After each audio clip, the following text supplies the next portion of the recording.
Hi guys! Welcome back to my channel.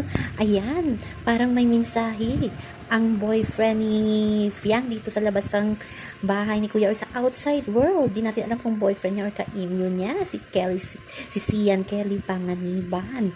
At shinare niya pa yung trending photos ni Fiang at ni GM na alagaan mo muna yan sa loob habang wala ako kasi sobrang mahal ko yan. So may jelly-jelly na ba sa boyfriend dito ni Fiang sa outside world? Pero sabi nga naman ni Fiang, hindi niya pa daw yan sinasagot. At may banat pa tong boyfriend ni Fiang na kung sa kagwapuhan daw ay wala siyang banat kay GM pero pasarapan na lang daw ng pagluluto. Game siya dyan. Pero di natin alam, balay mo, bisbisitahin niya si Fiang sa loob ng bahay ni Kuya at magkaroon sila ng face-to-face ni GM. Si GM naman ay parang naiinis na ata dito kay Fiang pero kanina okay sila.